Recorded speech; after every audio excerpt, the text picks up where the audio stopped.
Hello everyone. ఈరోజు వీడియోలో అయితే మనం 1997లో రిలీజ్ అయిన బెస్రాక్ అనే మాంగా చాప్టర్ 1 అయితే ఎక్స్ప్లెయిన్ చేసుకుందాం పదండి.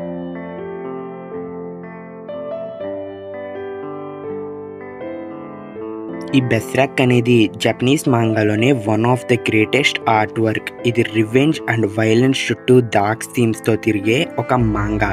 సో ఈరోజు దీని చాప్టర్ 1 అయితే ఎక్స్ప్లెయిన్ చేద్దాం పదండి. స్టార్టింగే మనకి మన హీరో గట్స్ అయితే ఒక అమ్మాయితో అయితే ఇంటిమేట్ అవుతూ కనిపిస్తాడు. అండ్ ఇంటిమేట్ అవుతూ ఉండగా ఆ అమ్మాయి సడన్గా ఒక డీమన్గా అయితే మారుతుంది. ఆ డీమన్ మన గట్స్తో ఇలా అంటుంది, ఇదే నీ ఆఖరి రోజు, ఈ రోజుతో నిన్ను ఇక్కడి నుంచి నరకానికి పంపిస్తాను అని.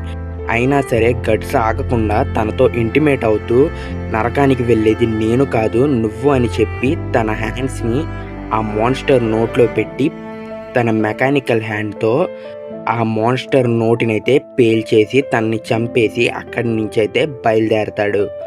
అండ్ అలా వెళుతూ మన గట్స్ అయితే ఒక విలేజ్కి అయితే చేరుకుంటాడు. ఆ విలేజ్లో ఒక పెద్ద క్యాసిల్ అయితే ఉంటుంది. ఆ క్యాసిల్ పేరే కోకా క్యాసిల్. సో ఆ విలేజ్కి వెళ్ళినప్పుడు మన గట్స్ అయితే కొన్ని విషయాలను అయితే గమనిస్తాడు. విలేజ్లో ఉన్న కొంతమందిని బంధించి కొంతమంది పీపుల్ని అయితే బంధించి స్లేవ్స్ కింద మార్చి ఎక్కడికో అయితే తీసుకెళ్తూ ఉంటారు. అది అయితే మన గట్స్ అయితే చూసి అక్కడి నుంచి అదంతా చూసుకొని వెళ్ళిపోతాడు. అండ్ ఇంకో సైడ్ ఒక బార్లో ఒక ఎల్ఫ్ని అయితే కోకా క్యాజిల్ మెంబర్స్ అయితే ఏడిపిస్తూ ఉంటారు. అండ్ ఆ కోకా క్యాజిల్ మెంబర్స్ అందరూ కూడా దాని మీదకి చేతికి ఏవి దొరికితే అవి విసురుతూ దానికి ఇబ్బంది పెడుతూ ఉంటారు. అండ్ జనాలు అక్కడ ఉన్న వాళ్ళందరూ ఇలా అనుకుంటూ ఉంటారు, వాళ్ళు కోకా క్యాజిల్ మెంబర్స్, వాళ్ళని మనం ఏం చేయలేం, ఎందుకంటే మేయర్ కూడా వాళ్ళకే సపోర్ట్గా ఉన్నాడు అని అనుకుంటూ ఉంటారు. సో అలా అనుకున్నప్పుడే మన గట్స్ అయితే ఆ బార్కి అయితే వస్తాడు. అండ్ అక్కడ ఉన్న బార్ ఓనర్కి డబ్బులు అయితే ఇచ్చి నేను కాసేపు ఈ బార్ని అయితే నాశనం చేయబోతున్నాను అని చెప్పి అంటాడు. ఇంకోవైపు ఆ ఎల్ఫ్ అయితే నన్ను వదిలి చూడండి, మిమ్మల్ని అందరినీ చంపేస్తాను అని చెప్పి గింజుకుంటూ ఉంటుంది. అప్పుడు ఆ గ్రూప్లో ఉన్న కోకా క్యాజిల్ మెంబర్ ఒక అతను, నువ్వు కానీ ఇంకా ఎక్కువ మాట్లాడితే నీ మెడ ఈ కత్తితో కోసేస్తాను అని చెప్పి ఆ ఎల్ఫ్ని అయితే భయపెడతాడు. అంతలోపు మన గట్స్ తన దగ్గర ఉన్న యారో మిషన్ అయితే తీసుకొని అందరి మీదకి షూట్ చేయడం అయితే మొదలు పెడతాడు. అండ్ అలాగా ఆ కోకా క్యాజిల్ మెంబర్స్తో వార్కి అయితే దిగుతాడు మన గట్స్.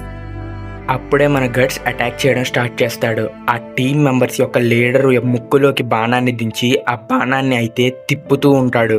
అండ్ ఆ తర్వాత మన గట్స్ తనతో ఇలా అంటాడు, నువ్వు నా కోసం మీ లీడర్కి ఒక మెసేజ్ కన్వే చేయి, ద బ్లాక్ స్వార్డ్స్మెన్ ఈజ్ బ్యాక్ అని చెప్పి అనగానే మన గట్స్ మీద బ్యాక్ నుంచి ఒకరైతే అటాక్ చేయడానికి చూస్తారు. అప్పుడు అక్కడ ఉన్న ఎల్వ్ ఒకసారి నీ వెనక్కి చూడు అనగానే మన గట్స్ అయితే తన వెనకాల ఉన్న ఒక పెద్ద కత్తిని తీసి అతన్ని 2 ముక్కలుగా నరికేస్తాడు. అండ్ అంత పెద్ద కత్తిని చూసి విలేజెస్ అండ్ అక్కడున్న వాళ్ళందరూ కూడా షాక్ అవుతారు.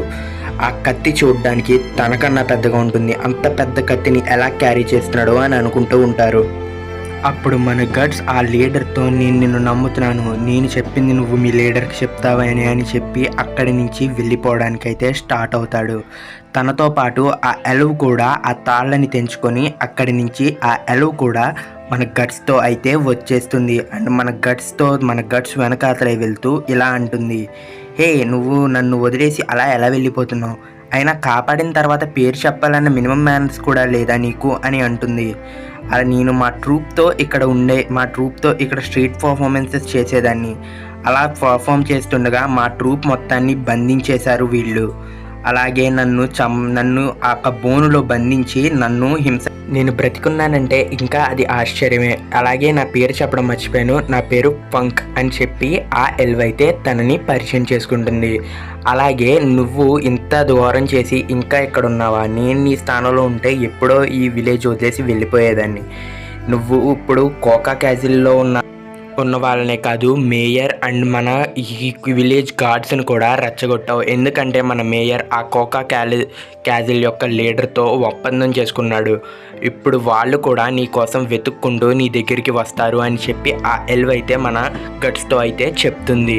అలా చెప్పడం పూర్తవగానే మన వాడి దగ్గరికి ఆ విలేజ్ గార్డ్స్ అయితే వచ్చి మన వాడిని అయితే ఒక ఫోర్ట్కి తీసుకెళ్ళి ఒక టార్చర్ ఛాంబర్లో అయితే పెడతారు. ఆ టార్చర్ ఛాంబర్లో మన గట్స్ని అయితే టార్చర్ చేయడం అయితే చూడొచ్చు. అండ్ మన గట్స్ టార్చర్ చేస్తున్న వాడి మొహం మీద అయితే వస్తాడు. అండ్ అంతలోపు అక్కడికి మేయర్ వస్తాడు.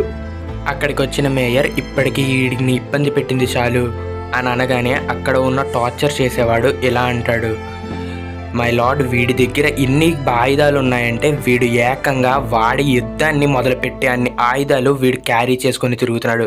వీడు నిజంగా ఒక మెంటల్ నా కొడుకు అని చెప్పి మేయర్తో అంటాడు. అప్పుడు మేయర్ వాడి దగ్గరికి వెళ్ళగానే అప్పుడు మన గట్స్ మేయర్తో ఇలా అంటాడు, నువ్వొక చెత్త నా కొడుకువి, అందుకే కదా ఆ మృగంతో డీల్ కుదుర్చుకున్నావు అనగానే మన మేయర్ ఇలా అంటాడు, వాడు మామూలు మనిషి కాదు, వాడు ఒక విచిత్రమైన రాక్షసుడు, వాడితో డీల్ కుదుర్చుకోవడం తప్ప నాకు వేరే మార్గం లేదు, అందుకే అలా చేయాల్సి వచ్చిందని మేజర్ అంటాడు.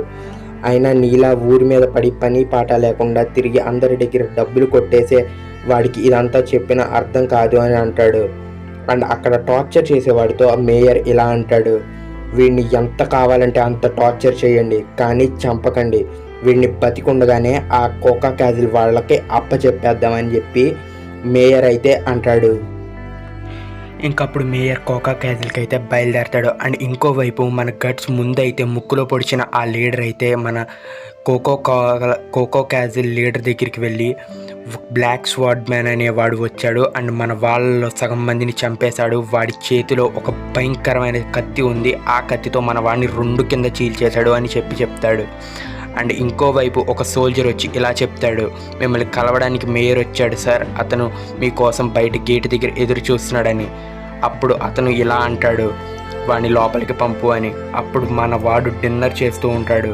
అప్పుడు మన మేయర్ అక్కడికి వచ్చి ఇలా అంటాడు, జరిగిన దానికి నేను క్షమాపణలు చెప్తున్నాను, దానికి మీరు వాడిని ఏమైనా చేసుకోండి, మమ్మల్ని మాత్రం వదిలేయండి అని చెప్పి బతిమాలతాడు. నేను దానికి కావాలంటే మీకు ఇప్పుడు ఇచ్చేదానికన్నా ఎక్కువ మంది జనాల్ని తినడానికి ఇస్తాను అని అంటాడు. చూస్తుంటే నువ్వు నీ ప్రాణాల కోసం భయపడుతున్నట్టున్నావుగా అని మేయర్తో ఆ క్యాజిల్ ఓనర్ అంటాడు. అండ్ ఆ తింటున్న స్పూన్ని అతని వైపుకు ఇసురుతాడు. అండ్ అది క్యాచ్ పట్టిన వెంటనే అందులో ఒక మనిషి చెవైతే ఉంటుంది. చూస్తున్నట్టుంటే నీ ప్రాణాల కోసం నువ్వు భయపడుతున్నట్టున్నావు, నాకు నువ్వు ఇచ్చే ఆ ఖైదీలు లేదంటే మనుషులు అక్కర్లేదు, నాకు కావాల్సింది ఏంటంటే వాళ్ళ ఆక్రోధనలు వినబడాలి, గుర్రాల కింద వాళ్ళని తొక్కిస్తాను అని చెప్పి అంటాడు. అప్పుడు మన మేయర్ భయపడుతూ ఉండగానే మన మేయర్ని ఖైదీ చేస్తాడు. ఇంకోవైపు మన జైల్లో మన గట్స్ అయితే ఉంటాడు. అండ్ ఆ గట్స్ దగ్గరికి మన ఎల్ఫ్ అయితే మళ్ళీ తిరిగి వస్తుంది.